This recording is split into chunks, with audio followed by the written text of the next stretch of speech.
Hello everyone, welcome back to League of Legends DFS Esports Breakdown, DraftKings slate for June 21st. Just an LPL 2 gamer here. Typically, I would recommend taking the day off. Not only myself, I would typically not play these, but I would recommend you guys don't as well, unless there's a particular underdog or a unique build that you can find that can get you different in some contests. And I think we might have something today that we can look into here. Forgive me, I forgot to bring up the OPL lineups. So I'll quickly talk about nothing as I bring those up. I realized I can't think and do it at the same time. So here we can have the lineups quickly, or not quickly, but first off we have actually I'm all over the place. Let's recap. Sorry, been a couple days, a little bit off of it. But we can quickly recap the past couple of days. No video yesterday, but so we can go over the slate from a couple days ago. Or was it? Here we go. So we never got to gloat over the Anyone's Legend over BLG victory. Again, this one we feel super glad about. I think AL was plus 360 or something pretty crazy. So pretty large underdog cash there. AL ended up getting the 2-0. Game one was pretty good, pretty dominant. They actually are showing pretty intuitive drafting, which is kind of new to AL, and I think it adds a pretty interesting fold to this team. If you guys are new to my videos or anything, you guys would know. You guys wouldn't know, but I'll tell you now. I am an Anyone's Legend fan. I know it sounds a little bit odd that I'm kind of like a fan of one of the worst teams in a region I'm not even a part of. But a quick synopsis on that is they're pretty much a super aggressive, interesting play style team, and that's what kind of makes me excited for them. They play the game in a unique style that invites aggression. They play with super forward and aggressive, and I think it's a really fun play style. And I think it's I want to say the right way to play, because there are multiple ways to play the game, but it's a super fun and inviting play style, similar to how JDG plays. So we know if AL and JDG go head-to-head at some point this season, that's going to be a pretty crazy game, because both of those teams do that style pretty well. But I actually think AL is an extremely underrated team overall, because they are really, really bad. So I don't want to turn this into an AL episode, so I won't go as far as I wanted to. But pretty much AL have been perennially bad. They're usually a bottom 3 or bottom 5 team. They take a couple upset wins, but the thing here with AL that you guys should know, typically my saying for AL is, if you expect anything from AL, they're going to let you down, and the second you don't expect anything from AL is when they come up and win the games. And I don't want to call out people here, because that's I feel like that's rude, because I do respect these people, but I'm gonna do it anyway. I was watching the Shark Cove podcast by Emmerich. He's a pretty good follow. He puts out some good information. I believe it's at Emmerich D4U on Twitter. He does good stuff. I don't want to take anything away from him. And I believe, and then Gelati LOL, again a pretty good League of Legends analyst. I don't want to take anything away from them. No disrespect to those guys at all. I have huge respect for them. But I was in their podcast, and they were talking about this slate, and they almost they kind of chuckled at me when I had suggested that AL was actually a pretty good team, and this was a pretty good spot for them. And that's when I knew AL was going to win, because that's how it goes. It's when you expect nothing from AL, they win, and when you expect something from AL, they lose. That's just how it goes for this team. They're actually they're pretty decent. AL is not that bad. They're actually like probably going to make the playoffs team. Well, assuming that they continue to play this well. And draft well. I think their drafts actually make a lot of sense. They draft aggressive bottom lanes, like in this first game of Betty and Chocho on the Lucian Nami, into a weak laning. It's a poke style lane, but it's weak in the sense that if Lucian dashes in, there's not much for the BLG bottom lane to do. And then in the second game, they get a little bit safer, and they go with the Senna Seraphine. They have good drafts. They have good ideas here, and it's really, really interesting. I'm really loving the shape of this AL team. They're actually going to probably be. I think this could be a top 8 AL team, and that's a little crazy to say. I think some people in their power rankings had AL finishing like bottom 2, bottom 3.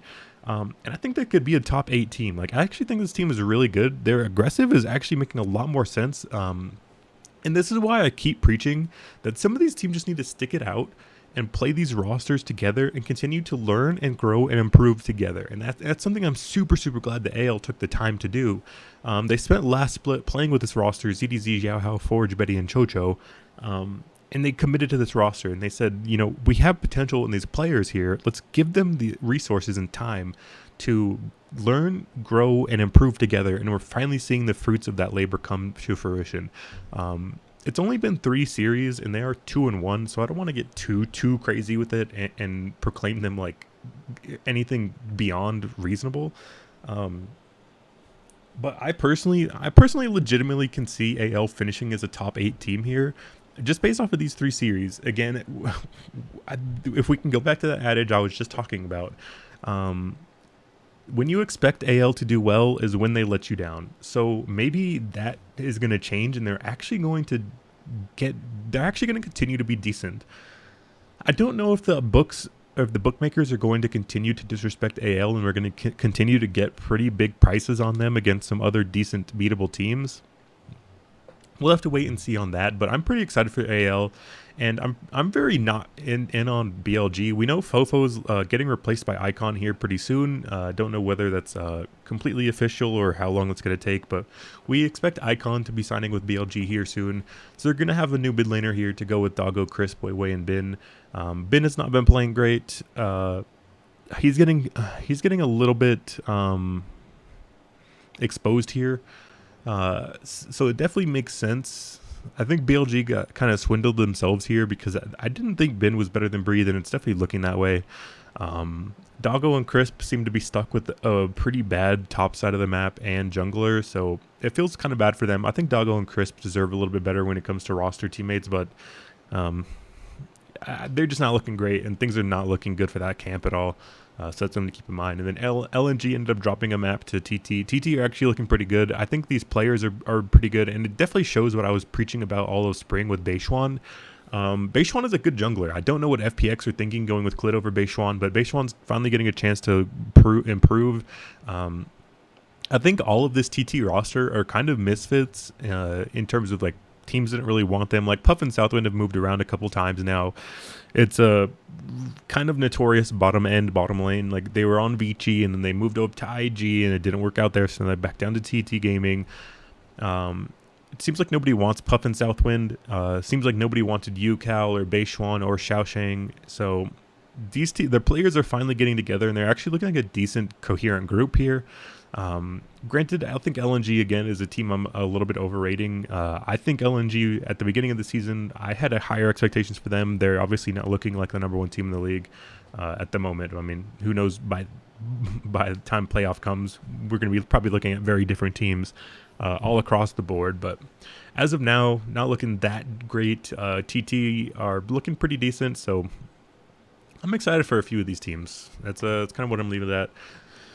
And we have one more. We had the series yesterday, so JDG ended up getting the 2-1, and then Ultra Prime ended up getting the 2-1 as well. JDG just got completely snowballed and obliterated in game 1. OMG are kind of back. We'll be pumping the brakes a little bit there, but I'm tentatively excited for OMG now that they have the full roster here. They seem to be doing a little bit better. I mean, JDG do have that super aggressive playstyle we were talking about earlier, and that can lead to them getting, over aggressive and caught out and make mistakes. They get blown out in game 1, but they ended up bringing it back in game 2 and 3 pretty heavily. Similarly to Ultra Prime, just on a lesser level, they just kind of got caught out and snowballed on pretty heavily in game 1. And then I think the better team ended up coming out the better end on game 2 and 3. We definitely saw iBoy come out full force in Game 3. Same with Cube, although Cube I don't want to throw into the same fire as iBoy. I made a proclamation on Twitter. I think iBoy is the worst player in the LPL, and I'm going to stand by that. I think he is terrible. I think he's extremely, extremely overrated. People think of him as a pretty good AD carry. I think he's really bad. I'm going to continue to pick against RA. They're going to have to get rid of him soon. I don't understand what the point of iBoy is here. He was supposed to be a stable veteran, but he is not looking stable anymore, and I'm not liking the state of the RA team at all.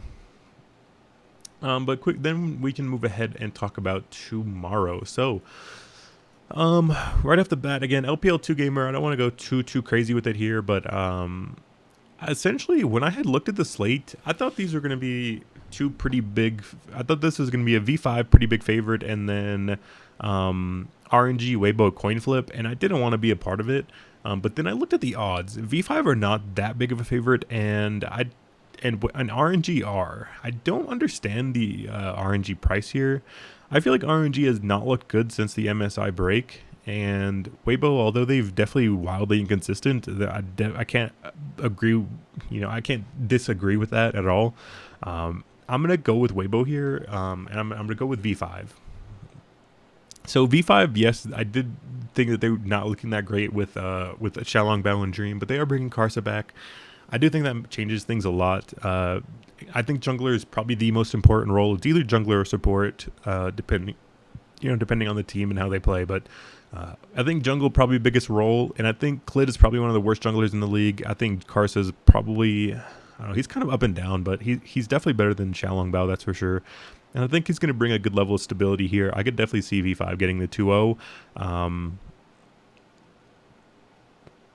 And then FPX, I don't know what they're doing. Their roster, the decisions they make are completely pointless. Like, they have this great young jungle top lane duo that they can grow and improve and have a good starting, spot for years to come, hopefully. And they have a good base to go off of with Shallohu and Beishuan. And then they're bringing in Summit and then Klid.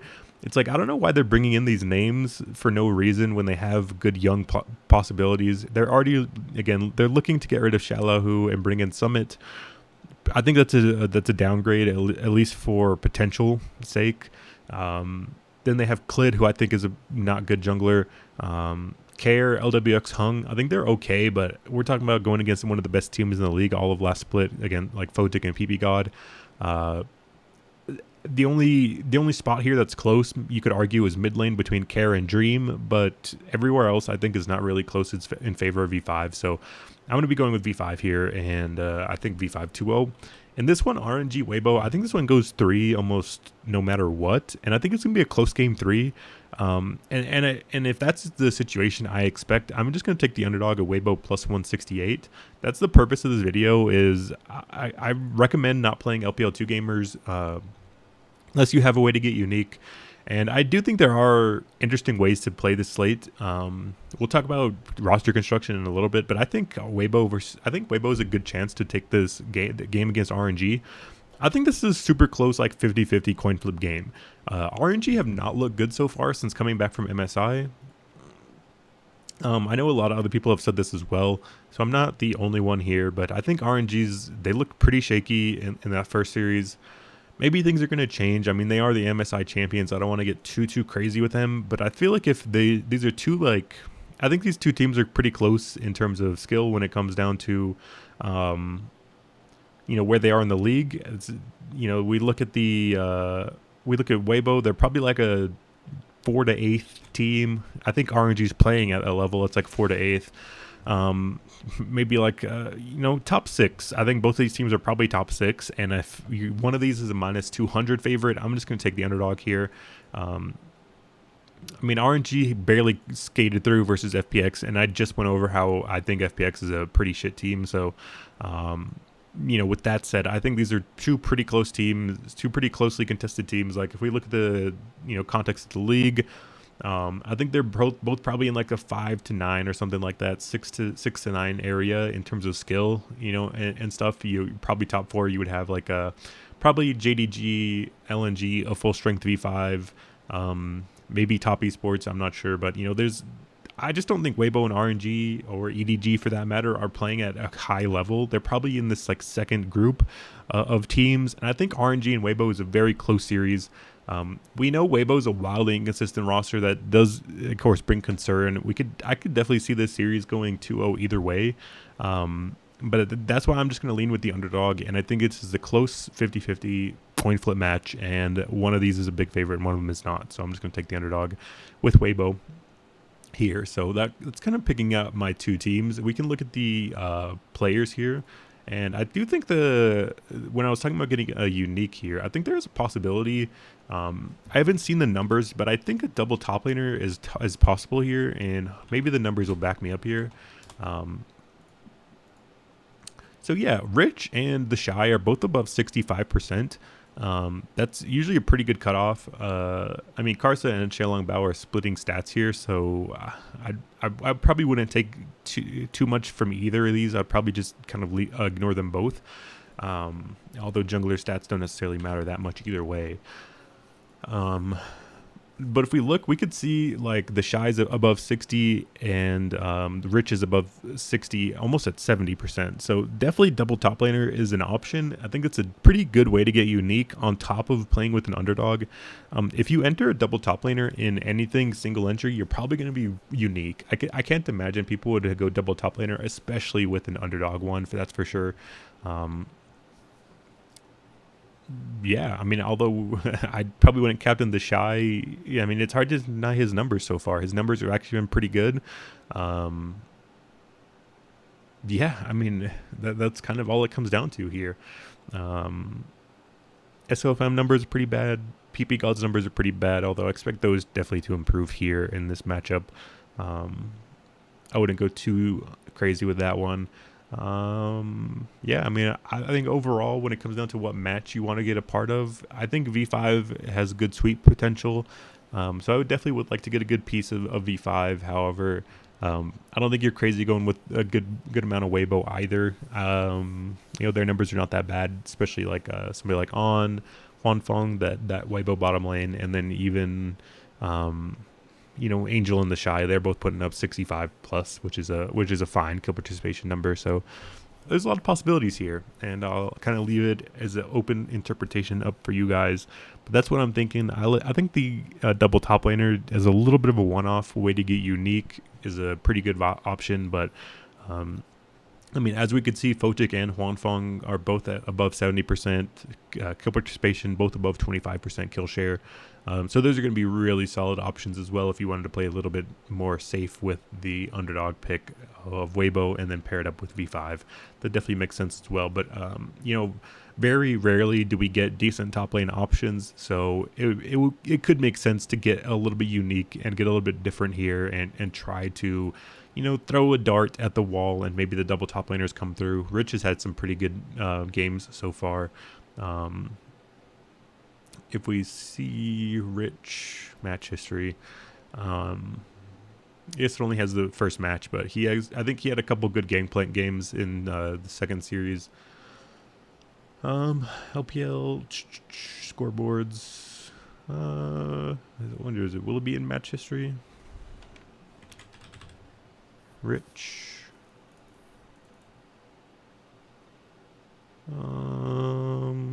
It'd be up here. Scoreboard for V5. Yeah, so last series he had a 7-3-11 on Gangplank and then a 4-2-4 on Kale.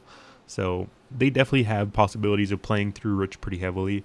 You could argue that's maybe because they had Xiaolong Bao and Dream and they're looking more towards Rich. But I mean, if Fotic and PP God are going to be on the Senna Tom Kench and they're looking to play heavily through Rich, which is a pretty decent possibility here as well. Yeah, I mean, that's what I'm thinking. So I don't want to waste your guys' time too much, but that's kind of what the direction I'm headed.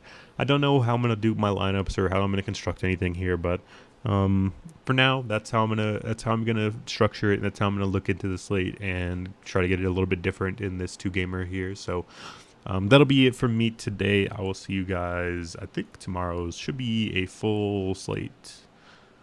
Let's see. Tomorrow would be the 22nd. League of Legends for the 22nd. So yeah, we do have a full LCK and LPL 4 gamer here, so that'll be a pretty interesting one. Oh, these games don't look that great. Whatever. We'll talk about that tomorrow when we get there. But yeah, that'll be it for me tonight. I will see you guys again tomorrow for that full 4 gamer, and I will see you guys then.